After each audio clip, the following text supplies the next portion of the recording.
What it basically means is to change the perception of reality of every American to such an extent that despite of the abundance of information, no one is able to come to sensible conclusions in the interests of defending themselves, their families, their community, and their country.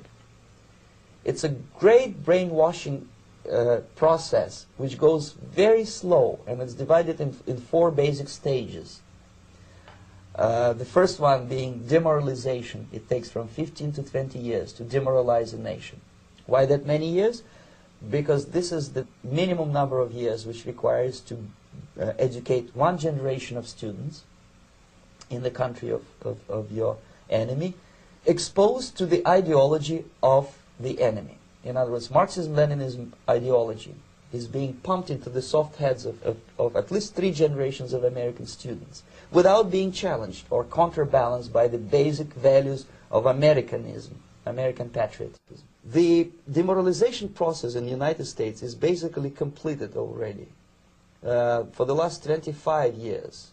Actually, it's overfulfilled because demoralization now reaches such areas where previously not even Comrade Andropov and all his experts would even dream of such a tremendous success. Most of it is done by Americans to Americans, thanks to lack of moral standards. As I mentioned before, exposure to true information does not matter anymore. A person who was demoralized is unable to assess true information. The facts tell nothing to him. Even if I shower him with information, with authentic proof, with documents, with pictures, even if I take him by force to the Soviet Union and show him concentration camp, he will refuse to believe it until he is going to receive a kick in his fat bottom. When a military boot crashes his, then he will understand, but not before that. That's the tragic of the situation of demoralization. So the next stage is destabilization. This time, subverter does not care about your ideas and the patterns of your consumption. Whether you eat junk food and get fat and flabby, it doesn't matter anymore. This time, and it takes only from 2 to 5 years to destabilize a nation, what matters is essentials: economy, foreign relations, defense systems. And you can see it quite clearly that in some areas, in such sensitive areas as defense and economy, the influence of Marxist-Leninist ideas in the United States is absolutely fantastic. I could never believe it 14 years ago when I landed in this part of the world that the process will go that fast. The next stage, of course, is crisis. It may take only up to 6 weeks to bring a country to the verge of crisis. You can see it in Central America now. And after crisis, with a violent change of power, structure, and economy, you have so-called the period of normalization. It may last indefinitely. Normalization is a cynical expression borrowed from Soviet propaganda. When the Soviet tanks moved into Czechoslovakia in '68, Comrade Brezhnev said, "Now the situation in brotherly Czechoslovakia is normalized."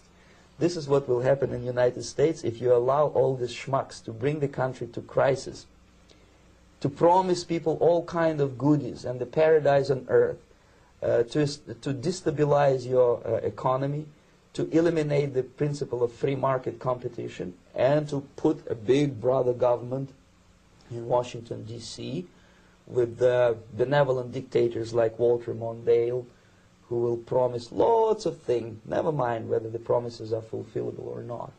Your leftists in the United States, all these professors and all these beautiful civil rights defenders, they are instrumental in the process of the subversion only to destabilize the nation.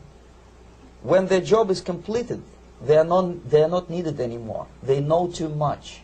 Some of them, when they get disillusioned, when they see that Marxist-Leninists come to power, obviously they get offended.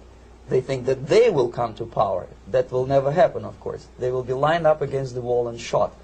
But they may turn into the most bitter enemies of Marxist-Leninists when they come to power. And that's what happened in Nicaragua. You remember most of these former Marxist-Leninists were either put to prison or one of them split and now he's working against Sandinistas.